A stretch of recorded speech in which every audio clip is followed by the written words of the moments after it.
Welcome to our Shop Talk, Episode 18. episode 18. Today's discussion is upon shank extensions. Specifically, Their creation. Sorry. specifically bamboo and Sixton, who we've been talking about for a couple weeks now. Mm-hmm. Sixton Everson.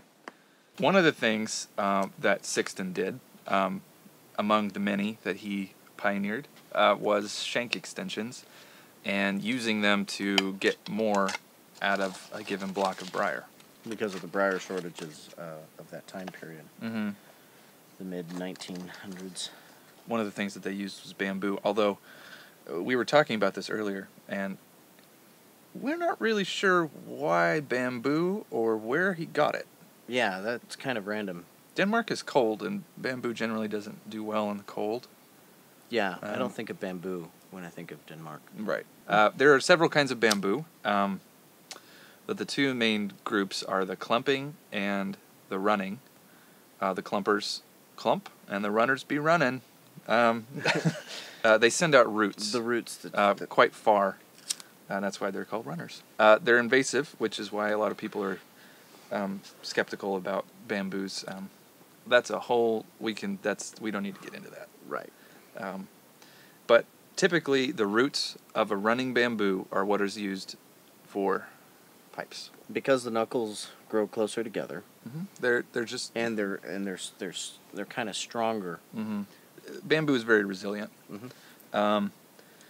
And so this is typically what was used. This would be considered by us and, I don't know, a lot of pipe makers today to be a little bit more of a typical boring piece. Mm-hmm. Because one of the things that's happened in the last decade Mm-hmm. is people have started seeking out the very unique pieces. Yeah, because there are other pieces of bamboo. Right.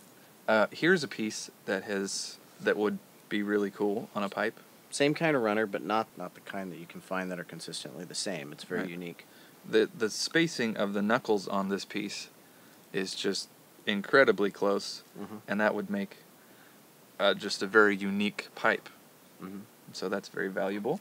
And then there's also the Buddha belly bamboo, which is the stalk, the part that actually, or the culm that actually comes out of the ground. Comes out of the shoot. But it's one particular kind called golden bamboo. And there's also black bamboo, which grows from a black bamboo plant. Which is gorgeous. Mm-hmm. And black bamboo starts out green for the first year Mm-hmm. at each shoot, whether the root or the shoot from the root. Yeah. The shoot from the root shoot. And actually, I have some outside, and you can see the cold weather is Mm-hmm. actually the instigator of the color turning. Really? So once the cold weather started coming in, Mm-hmm. you can see the spots start to grow up the culm. It's fascinating. Yeah. I'll show you. Cornelius Man's, and, well, first Cornelius Man started using weird bamboo. Mm-hmm. And then it started to spread, and one of the people who's really good at it and has kind of owned it is Steve Liskey, Mm-hmm. and Jeff Graysick as well. Yeah. But Steve is the one who is actually collecting it in Southern California Mm-hmm. and using it quite well. Yeah. He's Agreed. quite good at it. And He he's has well a good known eye for it. for unique pieces of bamboo.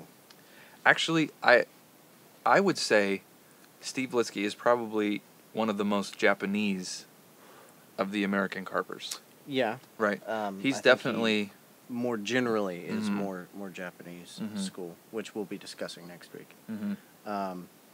But here's a good example of kind of the asymmetry, funky, energetic stuff of the Japanese school that we're discussing next week. Use of bamboo. Well, one of the things that we tried to do, this is an odd piece. Mhm. We really like it, but it is not typical of a piece of bamboo. Not at all. One of the things that happened with this particular piece of bamboo is that the knuckles were jammed together so close that you can't even tell that they're different Mhm. at this end of the bamboo. And the knuckles get farther and farther apart, and so what we tried to do was to space the knuckles apart and the bowl apart in such Mm-hmm. a way that it was the natural progression The natural progression of yeah, the spacing. to keep the flow. And we also And tried to match Yeah, the end with- here with the ball saddle. yeah, which is so cool. Yeah. The joint between the stummel and the bamboo is commonly reinforced and structurally reinforced with stainless steel. Mm-hmm. And then stainless steel is often used for the tenon. This particular one is a military mount Uh-huh. because it's so dense right here. Mm-hmm. But we usually, instead of using stainless steel for the tenons on the stems of bamboo, we use Delrin because it has a nice snugger fit. But the interesting thing is pulling it in and out of the bamboo, the mortise in the bamboo, can wear the inside of the bamboo out and loosen your mortise.